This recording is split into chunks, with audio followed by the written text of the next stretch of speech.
সুপ্রিয় শিক্ষার্থীরা, কেমন আছো তোমরা সবাই? আশা করি তোমরা সবাই ভালো আছো। আমিও তোমাদের দোয়ায় ভালো আছি। তোমরা নিশ্চয়ই বুঝতে পেরেছো আমি তোমাদের সেই চেনা মুখ সুমন স্যার। আজকে তোমাদের মাঝে উপস্থিত হয়েছি পড়াশোনা সংক্রান্ত বিষয়ে কিছু আলোচনা করার জন্য।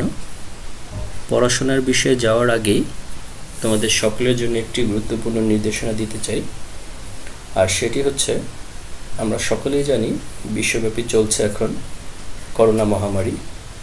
বিশ্ব উন্নত দেশগুলোর মতো আমাদের দেশেও পড়েছে প্রভাব। তাই তোমাদের সকলের জন্য নির্দেশনা থাকবে, এই দুর্যোগ চলাকালীন সময়ে কেউ বাসা থেকে বাইরে যাবে না। যদি খুব জরুরি প্রয়োজনে বাইরে যেতেই হয় তাহলে অবশ্যই মাস্ক পরিধান করে যাবে এবং বাইরে থেকে এসে ভালো করে হাত ধোবে। আমরা সরকারের দেওয়া নির্দেশনা এবং স্বাস্থ্যবিধিগুলো যথাযথভাবে মেনে চলে এই করোনা মহামারী থেকে অবশ্যই উদ্ধার হব। ঠিক আছে? তাহলে আসো আমরা এখন পাঠ সংক্রান্ত বিষয়ে আসি।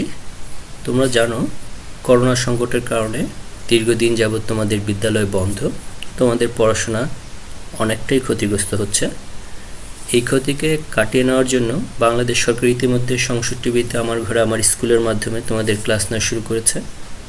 আমরা বিদ্যালয়ের শিক্ষক যারা আছি, আমরাও চেষ্টা করছি এই সংকটকালীন সময়ে তোমাদের পড়াশোনার ক্ষতি কীভাবে পুষিয়ে নিয়ে যায় তার জন্য কিছুটা সহায়তা করা। তার জন্যই আমাদের এই ক্লাস। তোমরা সকল শিক্ষক যে ক্লাসগুলো নিচ্ছে সেই ক্লাসগুলো দেখবে, আশা করি তোমাদের উপকৃত হবে। তাহলে আমরা এখন ক্লাস শুরু করতে যাচ্ছি। At first I am introducing myself.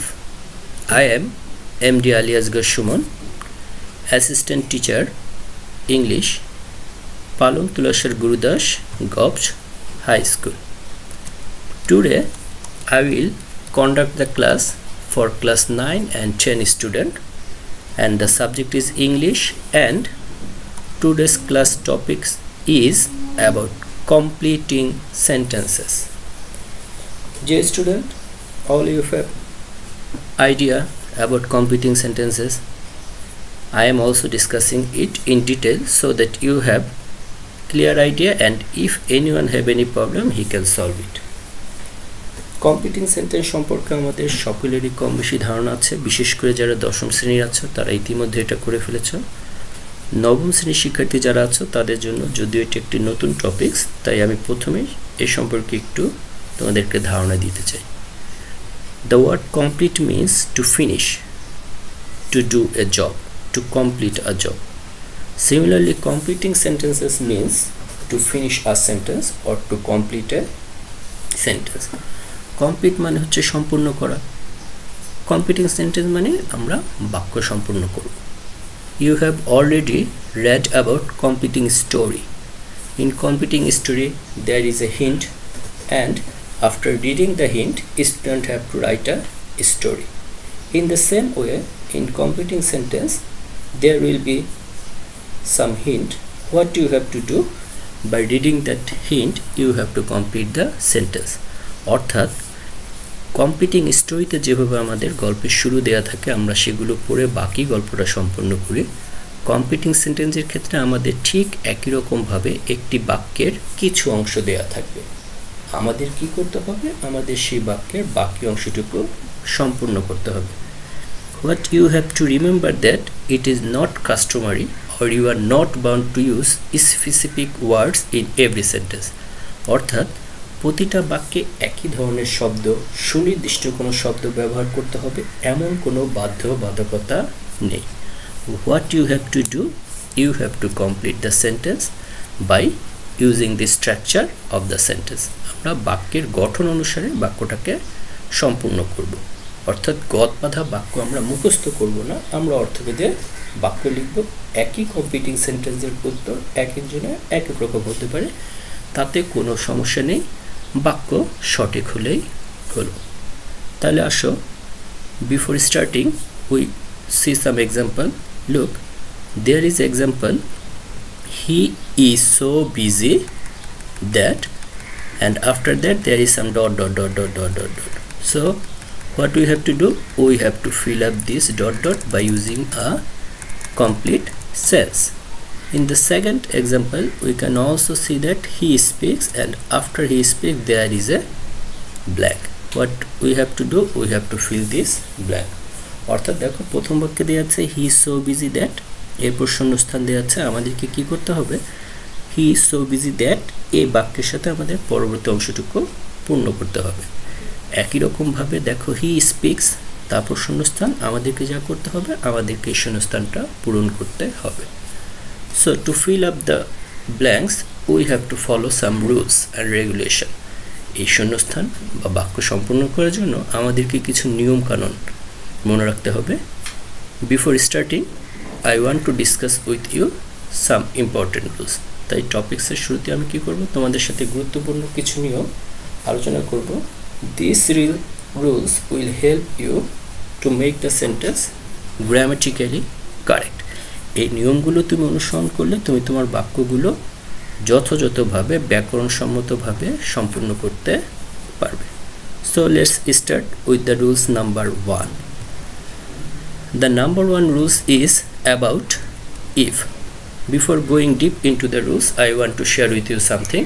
যে প্রথম নিয়মটা হচ্ছে if এর নিয়মটা বলার আগে আমি তোমাদের সাথে if সম্পর্কিত বিষয়ে কিছু কথা বলতে চাই।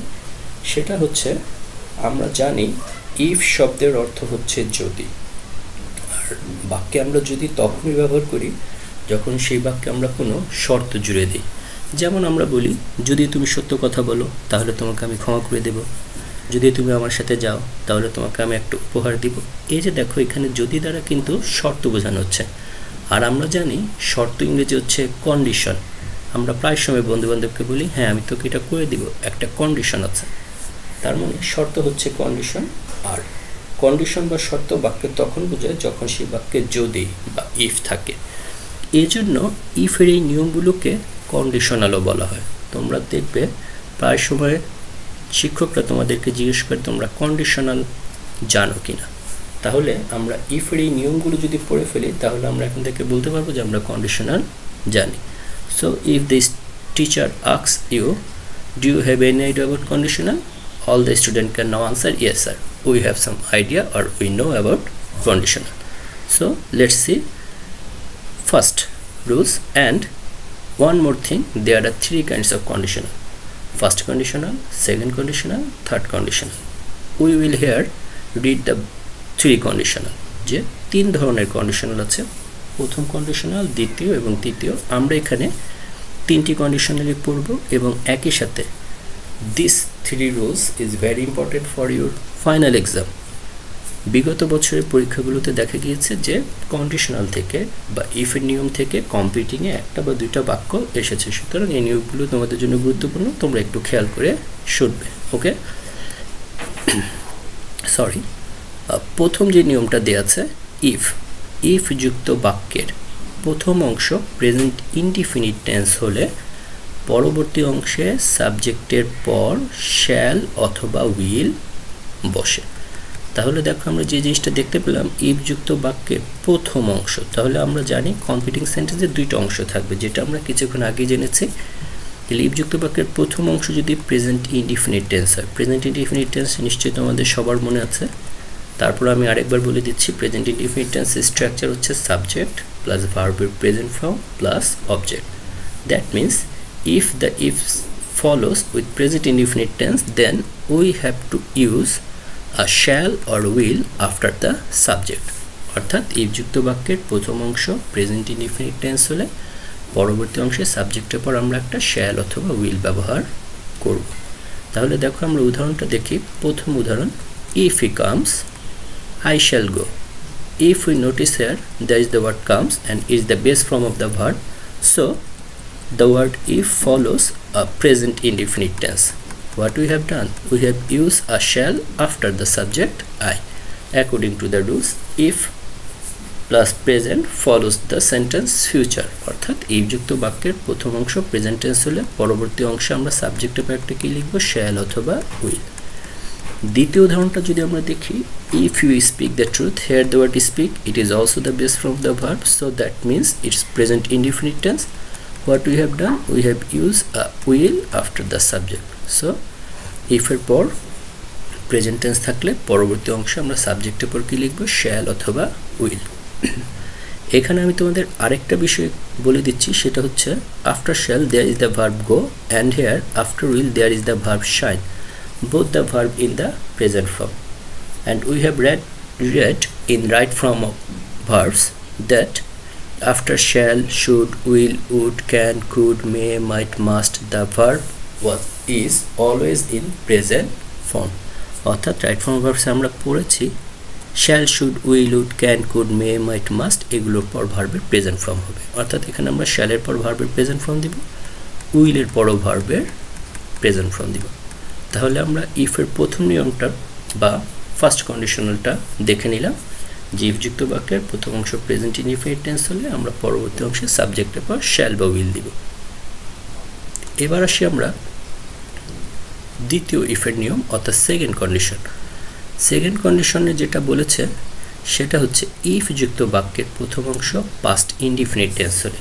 তাহলে প্রথমটা আমাদের ছিল প্রেজেন্ট ইনডিফিনিট টেন্স, এখন হচ্ছে past indefinite tense. Past indefinite টেন্সের ক্ষেত্রে আমরা জানি স্ট্রাকচার হচ্ছে সাবজেক্ট প্লাস ভার্বের পাস্ট ফর্ম প্লাস অবজেক্ট। তাহলে ইফ যুক্ত বাক্যের প্রথম অংশ পাস্ট ইনডিফিনিট টেন্স হলে পরবর্তী অংশে সাবজেক্টের পর শুড অথবা উড অথবা কুড অথবা মাইট বসে। Here one thing you have to remember that we will use should if it means obligatory, অর্থাৎ উচিত অর্থে যদি বোঝায় সেক্ষেত্রেই আমরা কি করব, শুড ব্যবহার করব। উচিত অর্থে না বুঝলে সেক্ষেত্রে আমরা উড, কুড, মাইট এগুলো ব্যবহার করব। তাহলে দেখো দ্বিতীয় নিয়মটা হচ্ছে ইফ যুক্ত বাক্যের প্রথম অংশ পাস্ট ইনডিফিনিট টেন্স হলে সাবজেক্টের উপর আমাদের কি ব্যবহার করতে হবে, শুড, উড, কুড, মাইট। উদাহরণগুলো দেওয়া আছে। প্রথম উদাহরণ, if I were rich, here notice the word were, it's in the past form. So what we have done, we have used a would after the subject. And in the second example there is also the word if it rained. Here rained is the past form of the verb. Then what we have done, we have used a would after the subject. So the rule is if যুক্ত বাক্যের প্রথম অংশ past tense হলে পরবর্তী অংশে সাবজেক্টের পর should, would, could, might বসে। আর আগে আমরা বলেছি শুড, উড, কুড, মাইট এগুলোর পর ভার্বের প্রেজেন্ট ফর্ম হবে। তো এখানে দেখো উডের পর আমরা লিখেছি হেল্প, একই রকমভাবে এখানে উডের পর গো। তাহলে মনে রাখতে হবে এগুলোর পর ভার্বের প্রেজেন্ট ফর্ম বলবে। তাহলে স্টুডেন্ট সেকেন্ড রুল ক্লিয়ার। আমি আবার রিপিট করছি, এই যুক্ত বাক্যের প্রথম অংশ পাস্ট ইনডিফিনিট টেন্স হলে আমরা পরবর্তী অংশে সাবজেক্টের উপর কি দিব, শুড, উড, কুড অথবা মাইট। আর রাইট ফর্ম ভার্বস থেকে আমরা জানি শুড, উড, কুড, মাইট এগুলোর পর ভার্বের প্রেজেন্ট ফর্ম বসে, এই জন্য পরবর্তীতে ভার্বের বেস ফর্ম বসেছে। এবার আমরা চলে আসলাম ইফের 3 নম্বর নিয়ম অর্থাৎ থার্ড কন্ডিশন। তাহলে থার্ড কন্ডিশন হচ্ছে ইফ যুক্ত বাক্যের প্রথম অংশ পাস্ট পারফেক্ট টেন্স হবে। তাহলে পাস্ট পারফেক্ট টেন্সের স্ট্রাকচারটা আমরা একটু সাথে শুনে ফেলি। পাস্ট পারফেক্ট টেন্সের স্ট্রাকচার হচ্ছে সাবজেক্ট প্লাস হ্যাড প্লাস মূল ভার্বের পাস্ট পার্টিসিপল ফর্ম প্লাস বাকি অংশ। তাহলে ইফ যুক্ত বাক্যের প্রথম অংশ পাস্ট পারফেক্ট টেন্স হলে পরবর্তী অংশে সাবজেক্টের পর আমরা কি লিখব, should have, would have, could have অথবা মাইট হ্যাভ। একইভাবে মনে রাখবো আমরা অব্লিগেটরি বা বাধ্যবাধকতা বা উচিত অর্থে বুঝালে আমরা শুড হ্যাভ ব্যবহার করবো, আর উচিত অর্থে না বুঝালে আমরা লিখব উড হ্যাভ অথবা কুড হ্যাভ অথবা মাইট হ্যাভ। তাহলে আসলে আমরা উদাহরণগুলো দেখি। প্রথম যে উদাহরণটা দেওয়া আছে, if I had known this. তাহলে আমরা লক্ষ্য করি ইফের পর সাবজেক্ট আই, হ্যাড এবং মূল ভার্বের পাস্ট পার্টিসিপল ফর্ম দেওয়া আছে, অর্থাৎ ইফের পর পাস্ট পারফেক্ট টেন্স আছে। আমরা কি করেছি, we have used a would have after subject I. Similarly in the second example, if he had wanted, there is a had and wanted in the past participle form. What we have done, we have used a would have after the subject I. অর্থাৎ if যুক্ত বাক্যের প্রথম অংশ past perfect tense হলে পরবর্তী অংশে আমরা সাবজেক্টের পর লিখব would have। এখানে আমাদেরকে একটা জিনিস খেয়াল রাখতে হবে, here we have used the verb told in the past participle form and here we have used the verb given, it is also in the past participle form. We know that after the verb have, has, had, the main verb is always in the past participle form. অর্থাৎ have, has, had এর পর সবসময় ভার্বের past participle form বসে। এজন্য আমি চাইলে এখানে I would have tell যদি লিখতাম তাহলে আমাদের এটা ভুল হয়ে যেত। আবার যদি এখানে আমরা I would have give লিখতাম, given না লিখে, তাহলে সেক্ষেত্রে আমাদের বাক্যটা ভুল হতো। এজন্য স্টুডেন্ট এই জিনিসগুলো আমরা একটু খেয়াল রাখবো। আমরা অনেক সময় পরীক্ষার খাতায় দেখি যে আমাদের সকল বাক্য ঠিক আছে, কিন্তু আমরা কি করেছি ছোটখাটো একটু ভুল, যেমন I would have given না লিখে give লিখে ফেলছি। একটা এর না দেওয়ার কারণে পুরোটা বাক্যে আমাদের কাটা চলে গেছে। সো এই জন্য এই জিনিসগুলো খেয়াল রাখবো যে কোথায় ভার্বের প্রেজেন্ট ফর্ম হবে, কোথায় পাস্ট ফর্ম হবে, কোথায় পাস্ট পার্টিসিপল ফর্ম হবে, কোথায় আইএনজি যুক্ত হবে। এই জিনিসগুলো যদি আমরা ঠিক রাখতে পারি তাহলে আমরা আমাদের পছন্দ মতো যে কোনো বাক্য লিখে ফেলতে পারব। সো তাহলে ইফের যে তিনটা নিয়ম ছিল, ইফের পর প্রেজেন্ট টেন্স, ইফের পর পাস্ট টেন্স, ইফের পর পাস্ট পারফেক্ট টেন্স, অর্থাৎ first condition, second condition, third condition, তিনটা কন্ডিশনে আমাদের মোটামুটি হয়ে গেছে। আমরা এখন পরবর্তী নিয়মটাতে চলে যাব। পরবর্তী 4 নম্বর যে নিয়মটা আছে, এই নিয়মটার সাথে আমাদের থার্ড কন্ডিশনের অনেকটাই মিল আছে। থার্ড কন্ডিশনের শুরুতে ইফ ছিল, এখানে হ্যাড প্লাস সাবজেক্ট প্লাস মূল ভার্বের পাস্ট পার্টিসিপল ফর্ম থাকলে পরবর্তী অংশে সাবজেক্টের পর আমাদের should have, would have, could have, might have বসে। শুড হ্যাভ উচিত অর্থে ব্যবহার করবে, এটা আগেই বলা হয়েছে। তাহলে আমরা একটু উদাহরণটা যদি দেখি, দেখো প্রথমে দেওয়া আছে হ্যাড, নিয়ম অনুযায়ী আমাদের প্রথমেই থাকার কথা ছিল হ্যাড, তাহলে এখানে হচ্ছে হ্যাড, তারপর সাবজেক্ট হচ্ছে আই, মূল ভার্বের পাস্ট পার্টিসিপল ফর্ম বিন, বাকি অংশ একই। তাহলে হ্যাড প্লাস সাবজেক্ট প্লাস মূল ভার্বের পাস্ট পার্টিসিপল ফর্ম থাকলে পরবর্তী অংশে আমরা একটা কি লিখবো, উড হ্যাভ।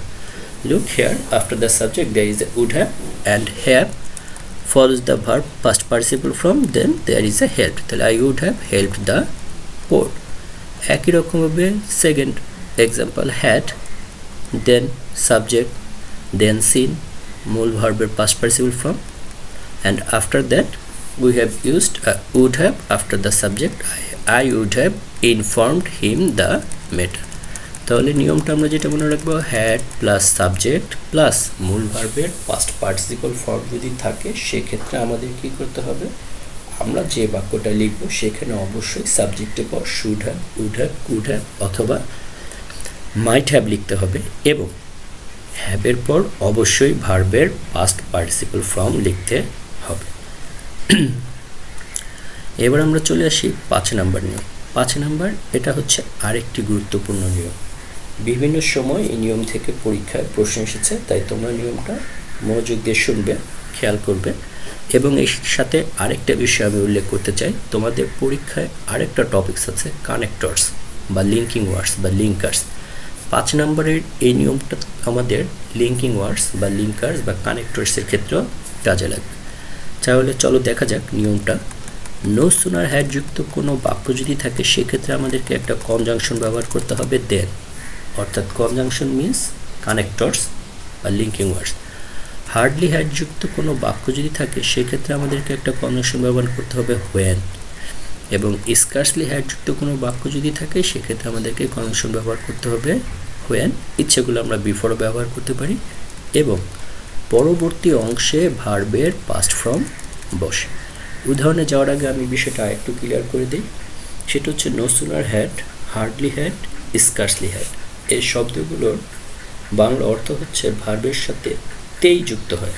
যেমন আমরা বাক্য বলি, আমি সেখানে যেতে না যেতেই, বৃষ্টি থামতে না থামতেই, খবরটা শুনতে না শুনতেই, সে আসতে না আসতেই, এই যে ভার্বের সাথে দেখছো তেই, no sooner had, hardly had, scarcely had, এই শব্দগুলো দ্বারা ভার্বের সাথে তেই বোঝায়। আমাদের যে কাজ করতে হবে, নো সুনার হ্যাড দ্বারা যখনই কোনো বাক্য শুরু হবে আমরা কম্পিটিং সেন্টেন্স করার ক্ষেত্রে প্রথমেই সেখানে একটা দেন লিখতে হবে। হার্ডলি হ্যাড দ্বারা যদি বাক্য শুরু হয় আমাদেরকে প্রথমেই একটা কনজাংশন হোয়েন লিখতে হবে। স্কার্সলি হ্যাড দ্বারা যদি শুরু হয় সেক্ষেত্রে আমাদের প্রথমে একটা কনজাংশন হোয়েন লিখতে হবে। হোয়েন লেখার পর পরবর্তীতে আমরা যে বাক্যটা লিখব সেখানে অবশ্যই ভার্বের পাস্ট ফর্ম দিতে হবে। এক্ষেত্রে মনে রাখবো, অনেক সময় আমরা নো সুনার হ্যাড থাকলে আমরা দেন দেওয়ার কথা ভুলে যাই, হার্ডলি হ্যাড থাকলেও হোয়েন দেওয়ার কথা আমরা ভুলে যাই, স্কার্সলি হ্যাড থাকলেও হোয়েন দেওয়ার কথা আমরা ভুলে যাই, তাহলে কিন্তু এটা ভুল হয়ে যাবে। ঠিক আছে, তাহলে উদাহরণটা দেখো। প্রথম উদাহরণ বলছে no sooner had I gone out, আমাদের প্রশ্নে এতটুকু দেওয়া থাকবে। আমাদেরকে বাকি অংশটুকু লিখতে হবে। দেখো নো সুনার হ্যাড দেখে আমরা প্রথমে কি লিখেছি দেন। এখানে আরেকটি গুরুত্বপূর্ণ জিনিস আমরা মনে রাখবো, look the word then and its spelling, it's not THEN, it is THAN, then, not then. But in the exam most often we make a mistake and we write down the word THEN, so you have to be careful about the word. পরীক্ষার অনেক সময় আমরা পরীক্ষার হলে THAN না লিখে THEN লিখে ফেলি, যেটা কিন্তু ভুল হয়ে যাবে এবং বাক্যটা কাটা যাবে। তাহলে স্পেলিংটা খেয়াল রাখবে THAN। Then it, here the words began, began is the past form of the verb begin, এবং আমরা নিয়মে বলে দিয়েছি পরবর্তী অংশে ভার্বের past form হয়, তাহলে it began to rain. In the second rule, it starts with hardly had. Hardly had I heard the news. As there is an hardly had, we have used the conjunction when, and then we write the sentence I went there. Here went is the past form of the verb go.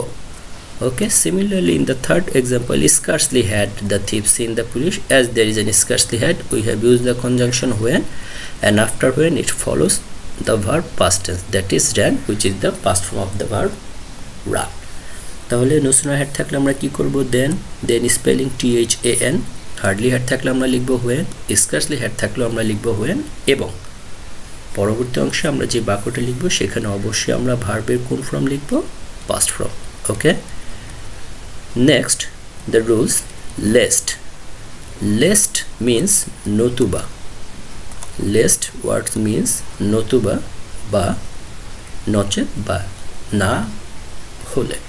আমরা প্রায় সময় বলি তুমি ঠিকভাবে পড়ো, তা না হলে পরীক্ষায় ভালো করতে পারবে না, তাড়াতাড়ি করো, তা না হলে বাস মিস করবে। এই যে তা না হলে, নতুবা বা নচেত, এটাই হচ্ছে লেস্ট। আর লেস্ট বাক্যে তোমার নেগেটিভ অর্থ প্রকাশ করে।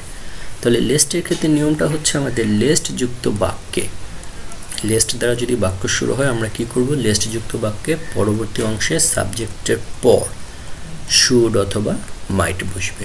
ঠিক আছে, তাহলে আমরা মনে রাখবো লেস্ট থাকলে আমরা কি করব, পরবর্তী যে অংশটা আমরা কমপ্লিট করব সেখানে সাবজেক্টের পর অবশ্যই একটা শুড বা মাইট দিতে হবে। আর আমরা জানি শুড বা মাইটের পর ভার্বের প্রেজেন্ট ফর্ম বসবে।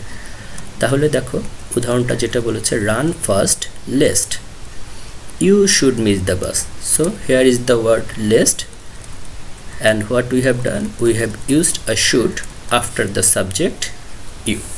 So if the sentence contains the word lest, what we have to do, we have to use a should or might after the subject, and the verb should follows the verb miss, which is in the present form. In the second example, there is also read attentively lest you should fail in the exam. দেখো দ্বিতীয় উদাহরণটা তো least আছে, read attentively least ঠিকভাবে পড়ো নতুবা you should fail in the exam. তাহলে lest যুক্ত বাক্যের ক্ষেত্রে আমাদের যেটা মনে রাখতে হবে, লেস্ট যুক্ত বাক্যে পরবর্তী অংশে সাবজেক্টের পর শুড অথবা মাইট বসবে। Clear? Now we move on to the rules 7. The rules start with as if. তোমাদের জন্য আমি সাথে বাংলাটা লিখে দিয়েছি। as if এর বাংলা হচ্ছে যেন, as though, as though অর্থ হচ্ছে যেন। since, since হচ্ছে তোমার তিনটা রুলস রয়েছে। একটা হচ্ছে since বাক্যে কনজাংশন হিসেবে বসে, যেটা আমরা এক্ষেত্রে ব্যবহার করেছি। আরেকটা since হচ্ছে বাক্যে কারণ বোঝায়, যেটা আমরা পরবর্তীতে আসব। আরেকটা সিন্স হচ্ছে যেটা সময়ের ব্যাপ্তি বোঝায়। তাহলে সিন্সের নিয়মগুলো যাতে আমাদের প্যাচ লেগে না যায় এজন্য আমাদের মনে রাখতে হবে একটা সিন্স হচ্ছে কনজাংশনের কাজ করে, অর্থাৎ সেটা বাক্যের মাঝে বসে দুইটা বাক্যকে যুক্ত করে। আরেকটা সিন্স হচ্ছে সেটা বাক্যে কারণ হিসেবে বসে। আর আরেকটা সিন্স হচ্ছে যেটা সময়ের ব্যাপ্তি বোঝায়, অর্থাৎ যেই সিন্সের পর সময়ের উল্লেখ থাকে। তিনটা হচ্ছে সিন্সের নিয়ম। তো আমরা এখানে কনজাংশনের যে নিয়মটা সেই নিয়মটা প্রথমে দেখব। তাহলে অ্যাজ ইফ হচ্ছে যেন, অ্যাজ দো অর্থ যেন, সিন্স যুক্ত বাক্যের প্রথম অংশ প্রেজেন্ট ইনডিফিনিট বা প্রেজেন্ট পারফেক্ট টেন্স হলে। প্রেজেন্ট ইনডিফিনিট টেন্সের কথা আমরা কিছুক্ষণ আগেই বলেছি। প্রেজেন্ট পারফেক্ট টেন্সের স্ট্রাকচার হচ্ছে সাবজেক্টের পর হ্যাভ অথবা হ্যাজ, এরপর মূল ভার্বে পাস্ট পার্টিসিপাল ফর্ম। তাহলে সিন্স অ্যাজ ইফ, অ্যাজ যুক্ত বাক্যের প্রথম অংশ প্রেজেন্ট ইনডিফিনিট বা প্রেজেন্ট পারফেক্ট টেন্স হলে আমরা কি করব, আমরা পরবর্তী অংশ লিখব পাস্ট ইনডিফিনিট টেন্স। ওকে, এবং প্রথম অংশ পাস্ট ইনডিফিনিট টেন্স হলে আমরা পরের অংশ লিখব পাস্ট পারফেক্ট টেন্স। তাহলে এটা মনে রাখার জন্য আরেকটু সহজ করে দিই আমি, সেটা হচ্ছে অ্যাজ ইফ অ্যাজ দ্য সিনযুক্ত বাক্যের প্রথম অংশ যদি প্রেজেন্ট হয় তাহলে পরের অংশ হবে পাস্ট, আর প্রথম অংশ যদি পাস্ট হয় তাহলে পরের অংশ হবে পাস্ট পারফেক্ট। ঠিক আছে, প্রেজেন্ট থাকলে পাস্ট, পাস্ট থাকলে পাস্ট পারফেক্ট। আর সেক্ষেত্রে শর্ত হচ্ছে কি, বাক্যে অবশ্যই অ্যাজ ইফ অ্যাজ দ্য বা সিন্স থাকতে হবে এবং সিন্স অবশ্যই কনজাংশনের কাজ করতে হবে। তাহলে আসো দেখো আমরা উদাহরণগুলো একটু চেক করে দেখি। আমাদের প্রথম যে উদাহরণটা দেওয়া আছে, হি টক্স as if he were a mat. If we notice here is the verb talks, it is in the present form, and what we have done, we have completed the sentence in the past form. Where is the verb of past, so as if যুক্ত বাক্যের প্রথম অংশ present আছে তাই আমরা পরের অংশ লিখেছি পাস্ট। দ্বিতীয় উদাহরণটা দেখো, it was long since, here notice the word was, it is in the past form. What we have done, we have written the sentence in past perfect tense. It was long since we had met last, and here notice the word since, it is working as a conjunction, it has joined the two sentences. So since যখন conjunction হিসেবে দুটি বাক্যকে যুক্ত করবে বা as if বা as though যখন বাক্যে থাকবে, সেক্ষেত্রে আমরা প্রথম অংশ যদি প্রেজেন্ট হয় যেমন টক্স ছিল, আমরা পরের অংশ লিখেছি পাস্ট ওয়ার, আর যদি প্রথম অংশ পাস্ট হয় ওয়াজ ছিল, আমরা পরের অংশ লিখেছি পাস্ট পারফেক্ট। অর্থাৎ প্রেজেন্ট হলে পাস্ট, পাস্ট হলে পাস্ট পারফেক্ট টেন্স। নাও নাম্বার 8, হোয়াইল। হোয়াইল শব্দের পর সাবজেক্ট থাকলে আমাদেরকে পাস্ট কন্টিনিউয়াস টেন্স দ্বারা বাক্যটা সম্পূর্ণ করতে হবে। পাস্ট কন্টিনিউয়াস টেন্স আমরা জানি সাবজেক্টের পর ওয়াজ অথবা ওয়ার এবং মূল ভার্বের সাথে আইএনজি যুক্ত হয়। তাহলে হোয়াইলের পর যখনই সাবজেক্ট থাকবে আমরা সেই বাক্যটা কী করব, একটি পাস্ট কন্টিনিউয়াস টেন্স লিখে দিব। যেমন দেখো উদাহরণ, I saw a snake while, here is the word while, what we have done, we have written a sentence in the past continuous tense, and that is I was walking. তাহলে I saw a snake while I was walking. তাহলে while এর পর দেখো এখানে কোন tense লিখেছি আমরা, তাহলে while এর পর সাবজেক্ট থাকলে সেটা আমাদেরকে লিখতে হবে past continuous tense. Okay, number 9, it is also one of the most important rules, so notice it carefully. There are some words though, although, and I like to mention that all these words used here is also connectors or linkers. অর্থাৎ 9 নম্বর নিয়মে যতগুলো শব্দ তুমি দেখতে পাচ্ছ এগুলো সবগুলোই হচ্ছে কানেক্টরস বা লিঙ্কিং ওয়ার্ডস। তাই কানেক্টরস বা লিঙ্কিং ওয়ার্ডসের জন্য আমাদের এগুলো মনে রাখতে হবে। একই সাথে আমাদের দুইটা কাজ হয়ে যাবে, কানেক্টরস এবং কমপ্লিটিং সেন্টেন্স। দেখো প্রথম ওয়ার্ডটা হচ্ছে দো অলদো, দো অলদোর বাংলা অর্থ হচ্ছে যদিও।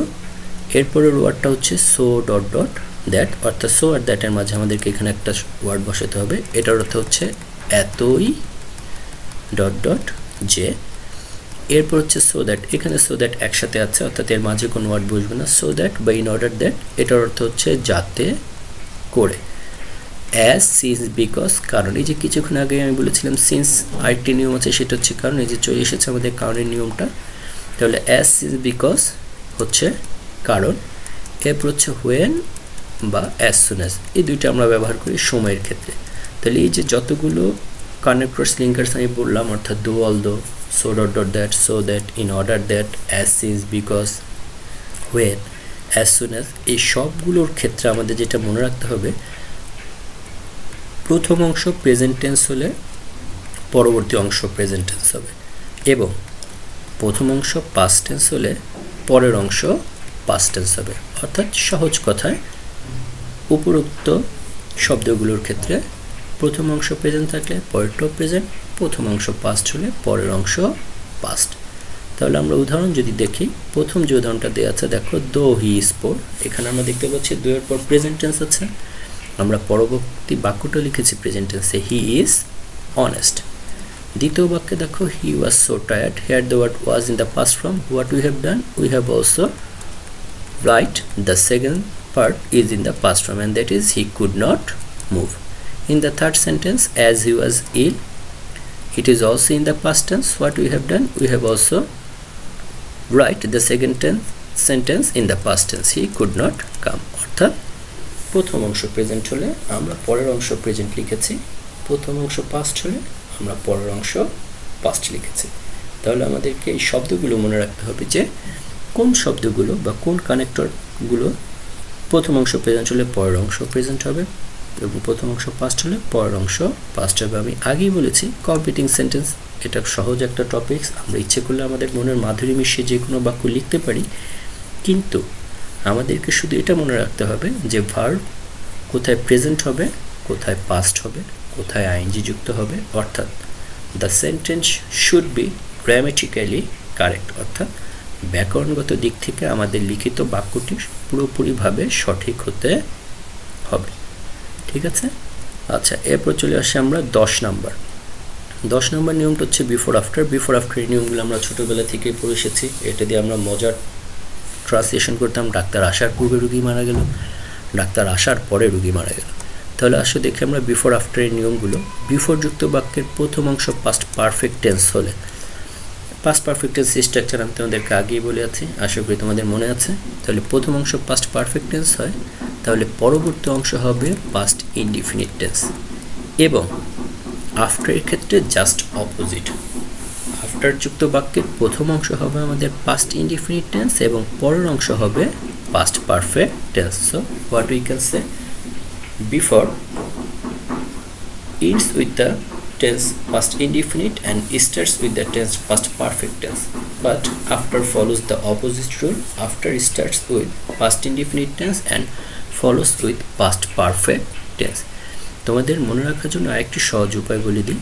বিফোর শব্দের বাংলা অর্থ হচ্ছে পূর্বে, সুতরাং পূর্বে হবে পাস্ট পারফেক্ট টেন্স বিফোরে, আর আফটার শব্দের অর্থ হচ্ছে পরে, সুতরাং আফটারের পরের অংশ হবে পাস্ট পারফেক্ট টেন্স। এই অর্থটা যদি মনে রাখতে পারো তাহলে আমরা বুঝতে পারবো যে কোথায় পাস্ট পারফেক্ট টেন্স হবে, আর যে অংশটা পাস্ট পারফেক্ট টেন্স হবে তার পরের অংশটা স্বাভাবিকভাবে হবে পাস্ট ইনডিফিনিট টেন্স। তাহলে বিফোর অর্থ পূর্বে, পূর্বে পাস্ট পারফেক্ট টেন্স, আফটার অর্থ পরে, তার মানে পরে হবে পাস্ট পারফেক্ট টেন্স। দেখো দুটো উদাহরণ, দ্য পেশেন্ট ডাইড, সেই চিরাচরিত উদাহরণ, রুগী মারা গেল। Before the doctor came, the patient had died. Before the doctor came, before যুক্ত বাক্যে প্রথম অংশটা পাস্ট পারফেক্ট টেন্সে দেওয়া আছে, পরের অংশটা পাস্ট ইনডিফিনিট টেন্স। আর আফটারের ক্ষেত্রে ঠিক তার উল্টোটা, he reached home after the rain had stopped, আফটারের পর past perfect tense. Okay, clear? Now move on to next. আমরা নিয়মগুলো প্রায় মোটামুটি শেষ করে ফেলেছি। এর বাইরে আমাদেরকে আরও কয়েকটা কানেক্টর বা কনজাংশন অর্থ মনে রাখতে হবে, কারণ এই বাক্যগুলোর বা এই শব্দগুলোতেও মাঝে মাঝে কম্পিটিং সেন্টেন্স আসে। তো সেটার জন্য আমরা একটু অর্থগুলো জেনে নিই। প্রথম হচ্ছে আনলেস। আনলেস শব্দের অর্থ হচ্ছে যদি না। আনলেস যুক্ত বাক্যের ক্ষেত্রে আমরা কীভাবে বাক্য গঠন করব দেখো, আনলেস ইউ ওয়ার্ক হার্ড, যদি না তুমি কঠোর পরিশ্রম করো, you can not shine in life, তুমি জীবন উন্নতি করতে পারবে না। Similarly unless you read attentively, যদি না তুমি ঠিকভাবে পড়ো, you will fail. So if you know the meaning of the word we can make sentence in our own way. অর্থাৎ আনলেস শব্দটার অর্থ জানা থাকলে আমরা নিজেদের মতো করে বাক্যটা তৈরি করে দিতে পারবো।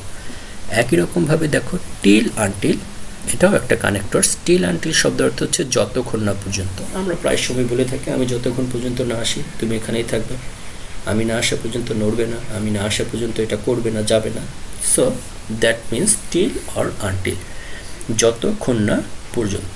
সো টিল আনটিলের ক্ষেত্রে আমরা যে এক্সাম্পলটা দেখবো, ওয়েট হিয়ার, অপেক্ষা করো, টিল দ্য রেইন স্টপস, বৃষ্টি থামা, যতক্ষণ বৃষ্টি না থামে এখানে অপেক্ষা করো। Read till or until I come back, যে আমি না আসা পর্যন্ত অপেক্ষা করতে থাকো। And I here want to mention one more thing, till and until. Look, till T-I-L-L spelling here double L, but when we write until, U-N-T-I-L, there is single L. So you have to also memorize this thing, because we have sometimes made mistakes in the exam hall by the spelling of this word. And there is last of all provide or provided that. Provide or provided that means jodi. We have also heard about if, that also means jodi. So the rules of if and provided that is the same, but in the exam hall the examiner can use the word provide or provided instead of if, অর্থাৎ if এবং provided একই নিয়ম, কিন্তু পরীক্ষায় মাঝে মাঝে if না থেকে প্রোভাইডেড থাকতে পারে। আমরা প্রোভাইড বা প্রোভাইডেড দ্যাট দেখে যাতে বিচলিত হয়ে না যাই, এজন্য সাথে এই নিয়মটা উল্লেখ করে দেওয়া। প্রোভাইড অর প্রোভাইডেড দ্যাট শব্দের অর্থ হচ্ছে যদি। তাহলে এটার ক্ষেত্রে যদি আমরা উদাহরণ দেখি, আই উইল গো, আমি যাব, provided that the weather is fine, যদি আবহাওয়া ভালো থাকে তাহলে আমি যাব। ঠিক আছে, তাহলে যদি সেই নিয়মটা আবার এখানে চলে আসছে। এই নিয়মগুলোর বাইরে আমাদের কি করতে হবে? Read out some important proverbs, আমাদের কিছু গুরুত্বপূর্ণ প্রবাদ বাক্য মুখস্থ করতে হবে। প্রায় সবের পরীক্ষায় প্রবাদ বাক্য আসে, আর প্রবাদ বাক্যের ক্ষেত্রে মনে রাখবে, চাইলে আমরা প্রবাদ বাক্য নিজের ইচ্ছা মতো লিখতে পারবো না। প্রবাদ বাক্যগুলো যেভাবে আছে আমাদেরকে ঠিক সেভাবেই লিখতে হবে, অর্থাৎ প্রবাদ বাক্যের ক্ষেত্রে আমাদের নিজস্ব সৃজনশীলতার পরিচয় দেওয়ার সুযোগ নেই। তাহলে শিক্ষার্থীরা, আমরা আজকে কম্পিটিং সেন্টেন্স সম্পর্কে মোটামুটি যতটুকু যা জানা সেটা জানলাম। পরবর্তী যে ক্লাসটা হবে সেখানে আমি কম্পিটিং সেন্টেন্সের জন্য কিছু উদাহরণ এক্সাম্পল করে দিব, এবং পরীক্ষায় প্রশ্নটা কীভাবে সেট আপ হয়, তুমি কীভাবে লিখবে সেই সংক্রান্ত বা আরও কী কী ভুল ত্রুটি হয় সেই সংক্রান্ত আরও কিছু বিষয়ে আলোচনা করা হবে। তোমরা আজকে যে নিয়মগুলো দেওয়া হলো সেগুলো তোমরা কেয়ারফুলি পড়বে, সেটা নোট ডাউন করবে, নোট করে নেবে, এবং যদি কোথাও সমস্যা হয়, কোথাও বুঝতে না পারো, তাহলে কমেন্ট অপশনে যে কমেন্ট করবে, আমি চেষ্টা করব তোমাদের সেটার সদুত্তর দেওয়ার জন্য। তাহলে সবাই ভালো থাকো, এবং সবাই যার যার সৃষ্টিকর্তার প্রতি প্রার্থনা করবে যাতে করে খুব শীঘ্রই আমরা এই করোনা নামক মহামারী থেকে মুক্ত হয়ে আবার সাধারণ জীবনে ফিরে আসতে পারি, আবার স্কুলে ফিরে আসতে পারি, আবার সেই ক্লাসে অংশগ্রহণ করতে পারি। ততক্ষণ পর্যন্ত সকলের কাছে বিদায়, ভালো থাকো সবাই। Thank you everybody.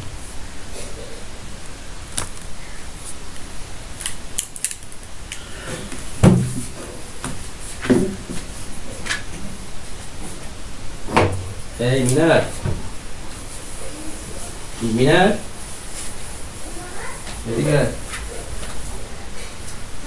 এটা লাগা, ক্লাস যদি না হয় তাহলে